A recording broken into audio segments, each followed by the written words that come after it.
and welcome to Pam's Kitchen. I'm Pam Uten, Family and Consumer Science Extension Agent with North Carolina Cooperative Extension here in Cabarrus County. And today, as you visit in my kitchen, you're in for a real healthy, easy to prepare treat. It's always my goal to share an idea that's quick and easy. Today, we're going to be looking at a salad which includes apples, kale, and quinoa. Now the apples we're going to be using are gala apples, and you're very familiar with those. But wanted to spend just a second talking about the kale if I could. You know, kale is a member of the cabbage family, and we can find fresh kale in the grocery store and at farmers markets in late August, in through the fall, and really in through January and February. If you're buying at the farmer's market or at the grocery store, you'll certainly want to wash the kale. And when you are cooking with kale, you do not want to eat or use this really tough stem. You'll just pull the kale away and trim it and avoid the stem. If you're in a hurry, I can give you a shortcut.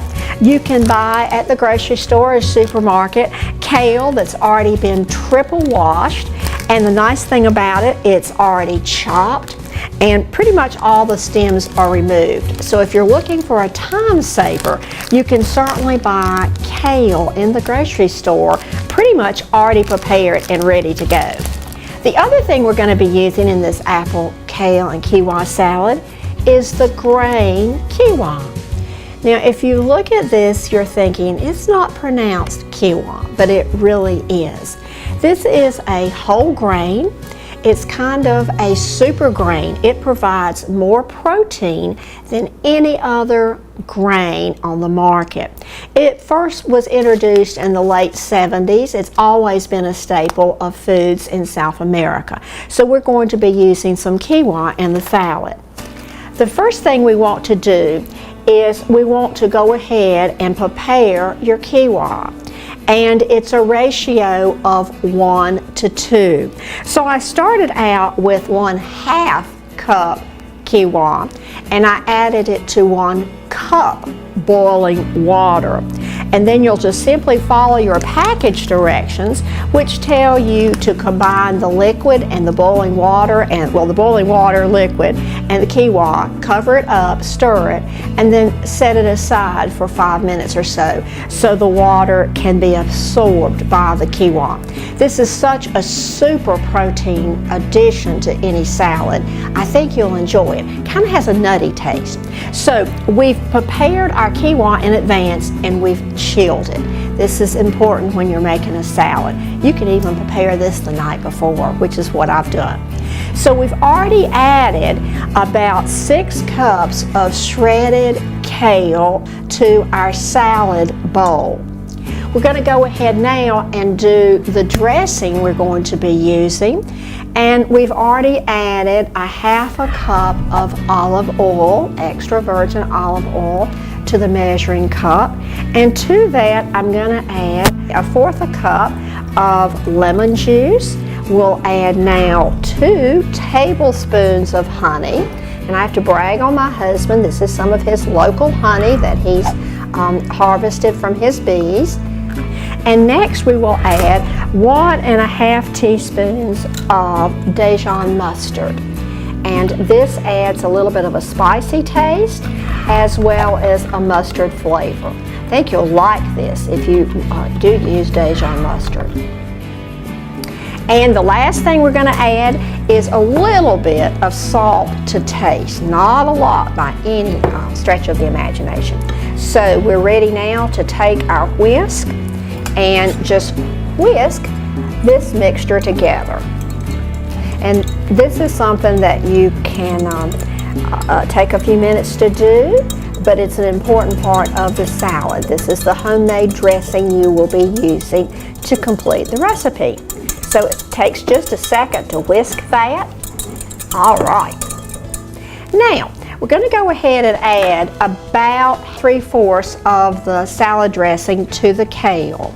And this is going to go ahead and flavor the kale, and also it will soften it up a little bit. It will soften the kale up. and we will toss this a little bit. And normally we would want to chill this salad for about 15 minutes or so to let it really be absorbed. Now we're ready to add one of my favorite parts, the 2 gala apples that have been chopped.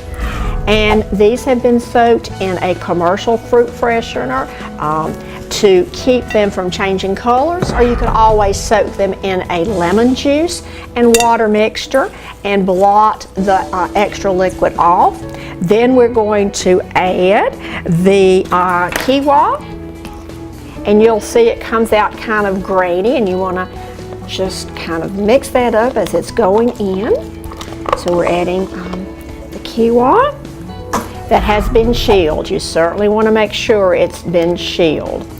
The nice thing about this salad is that you can make it in advance, and it will certainly stay fresh for several hours. But to be honest, I've kept it overnight in the refrigerator and served it the next day, and it worked just great. Now we're going to add some dried cranberries. This is going to give some color to our salad. This is a ½ cup of dried cranberries. This makes it, to me, very festive. And then we're going to add a cup of walnuts that have been lightly toasted.